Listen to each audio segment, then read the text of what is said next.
शाहरुख खान को गद्दार और देशद्रोही बताने वालों का जो तथाकथित राष्ट्रवाद था, उसका असली चेहरा बेनकाब हो चुका है। जिन बाबा तथाकथित संतों और बीजेपी नेताओं ने शाहरुख खान को सॉफ्ट टारगेट समझकर राष्ट्रभक्ति का तमगा बांटना शुरू किया था, आज कुछ तीखे सवालों ने उन्हें मुंह दिखाना लायक नहीं छोड़ा। इनका सामना जब मीडिया से हुआ और वहां जब मीडिया ने थोड़ी बहुत ईमानदारी दिखाते हुए एजेंडाधारियों से तीखे सवाल पूछ दिए तो सब बगले झांकने लगे, जवाब तक नहीं दे पाए, और वो भी एक बार नहीं, हर बार। पहले एक छोटा सा नमूना देखिए, फिर असल तस्वीर पर भी आते हैं। नाजिया, आपको पता है बीसीसीआई का प्रेसिडेंट कौन है? बताइए, नाम बताइए। जय शाह जी। सॉरी, जय शाह। जोर से बोलिए जरा। जय शाह जी। जय शाह जी को ये बीसीसीआई का प्रेसिडेंट बता रही हैं। खैर ठीक है, वो जय शाह नहीं है बीसीसीआई के प्रेसिडेंट। आप बताएंगे सुबुही, बीसीसीआई का प्रेसिडेंट कौन है? देखिए, बीसीसीआई का प्रेसिडेंट का नाम बता दीजिए मुझे। नहीं, मैं नहीं जानती। आप नहीं जानती है बीसीसीआई का प्रेसिडेंट कौन है? शिवम को आई एम श्योर पता होगा या गूगल करना पड़ रहा है। अतुल वासन भी नहीं है। देखा आपने, ये महानुभाव क्रिकेट पर डिबेट करने आए थे, लेकिन हालत ये कि बीसीसीआई के प्रेसिडेंट का नाम तक नहीं पता। और मजे की बात यह है कि इसमें उस पार्टी का भी प्रवक्ता शामिल था जो दिन रात टीवी स्टूडियो में बैठकर अर्थशास्त्र से लेकर इतिहास, विदेश नीति से लेकर विज्ञान तक हर विषय पर ऐसे ज्ञान बांटता है जैसे मानो चलती फिरती विकिपीडिया हो। लेकिन जैसे ही सीधा सा सवाल पूछा गया कि बीसीसीआई का प्रेसिडेंट का नाम क्या है, तो ज्ञान का सारा गुब्बारा एक सेकंड में पिचक गया। शिवम को आई एम श्योर पता होगा या गूगल करना पड़ रहा है। अतुल वासन भी नहीं है। मतलब मैं ये दिखाना चाह रही हूं, यहाँ पर 3 मेहमान हैं और तीनों मेहमानों को जो इस तरफ आए हैं उन्हें ये नहीं पता कि बीसीसीआई का प्रेसिडेंट कौन है। और बीसीसीआई का प्रेसिडेंट मैं क्यों पूछ रही हूं कौन है, क्योंकि ये सारे फैसले जो हैं वो बीसीसीआई की तरफ से किए गए। बीसीसीआई की तरफ से वो खिलाड़ी जिनकी आईपीएल में बोली लगेगी या नहीं बोली लगेगी, वो फ्रेंचाइजी को पूल खिलाड़ियों की बनाकर बीसीसीआई की तरफ से दी गई। खैर, यहां जो हमारे मेहमान हैं उनको बीसीसीआई के प्रेसिडेंट का नाम नहीं पता। सोचिए कि जिस बीसीसीआई की मंजूरी से आईपीएल में खिलाड़ियों का ऑक्शन होता है, उसी बीसीसीआई के प्रेसिडेंट का नाम तक नहीं पता इन लोगों को। और हाँ, जैसे बीसीसीआई पाकिस्तान के खिलाड़ियों को ऑक्शन के लिए नहीं लाती, वैसे ही अगर बांग्लादेश से भी आपत्ति थी तो वहां के खिलाड़ियों को क्यों लाई? यानी मेन ठिकरा किसी पर फोड़ा जाना चाहिए था, तो वो है बीसीसीआई। लेकिन सॉफ्ट टारगेट समझकर निशाना बनाया गया शाहरुख खान को, क्योंकि धर्म के अनुसार भी एजेंडे के हिसाब से वो सटीक बैठ रहे थे। नहीं तो उसी केकेआर की टीम में जूही चावला की भी हिस्सेदारी है। उनका कहीं नाम सुना आप लोगों ने? बाकी बात रही बांग्लादेश में हुई घटना की, जहां हिंदू युवक को बेरहमी से मार दिया गया, तो ये घटना अब की है, लेकिन ऑक्शन बहुत पहले ही हो चुका था। ऐसे में ये बात इन एजेंडाधारियों के पल्ले कहां पड़ने वाली। और कुछ हुआ भी आई, जब मीडिया ने कुछ ऐसे ही तीखे सवाल पूछने शुरू किए तो महाशय लोग जवाब नहीं दे पाए।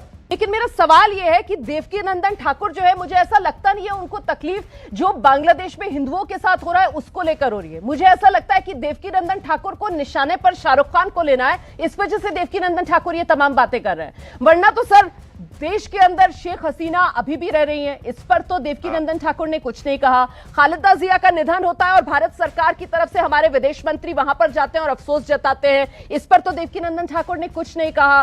बीसीसीआई को तो देवकीनंदन ठाकुर ने गद्दार नहीं कहा। जब ऑपरेशन सिंदूर ऑन था और भारत और पाकिस्तान के बीच क्रिकेट मैच चल रहा था, तब भी देवकीनंदन ठाकुर ने कुछ नहीं कहा। बांग्लादेश के साथ हमारे रिश्ते अभी भी जस के तस बने हुए हैं। भारत सरकार बांग्लादेश के साथ अपने रिश्तों पर विचार करे, ऐसा भी कोई सुझाव देवकीनंदन ठाकुर की तरफ से नहीं आया। इसलिए मैं तो सवाल पूछूंगी ना। आइए, कोई सलाह भारत सरकार के लिए देंगे आप? आपका अधिकार है, आप प्रश्न करिए, लेकिन मुझे आपसे एक और प्रश्न आपसे ही करना है। एक प्रश्न जी, मेरे प्रश्न का जवाब तो दे दीजिए पहले। मैं दो उसके बाद मुझसे प्रश्न कर लीजिएगा। जब आप मेरे प्रश्न का उत्तर देंगे ना तो आपको उत्तर मिल जाएगा। आप सिर्फ इतना बताओ, आप सिर्फ एबीपी न्यूज चैनल पे अधिकार चलाती हैं, आप न्यूज चला सकती हैं कि सारे चैनलों पे आप अधिकार चला लेंगे?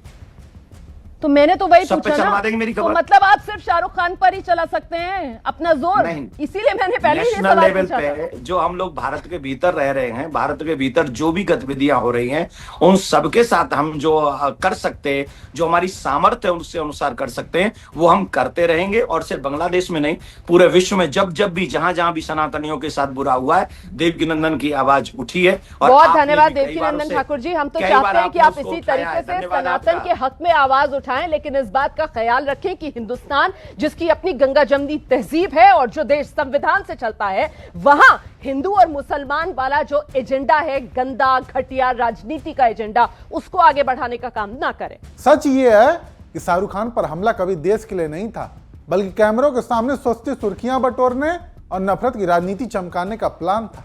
यकीन ना हो तो इस वीडियो को देखिए। और क्योंकि वो शाहरुख खान थे तो उनको टारगेट करना बड़ा आसान था। सर एक टीम है MI एमिरेट्स, वो कल ILT20 का फाइनल खेलेगी दुबई में, उसमें भी साकिब उल हसन खेल रहे हैं। वो इंडियन बेस्ड फ्रेंचाइजी है, लेकिन यहां पर क्या है जो कन्वीनियंस है, हमें दिखा शाहरुख खान, हमें दिखा कोलकाता नाइट राइडर्स, तो हमने शाहरुख खान पर चढ़ाई कर दी। देखा आपने, यहां ना तो किसी का खून खौला और ना ही किसी को कुछ पता चला। और ये तो केवल शुरुआत भर है, ऐसे कई मामले हैं जहां भारत और बांग्लादेश के बीच व्यापारिक समझौते भी हो रहे हैं, उसके विरोध में कोई सामने नहीं आया।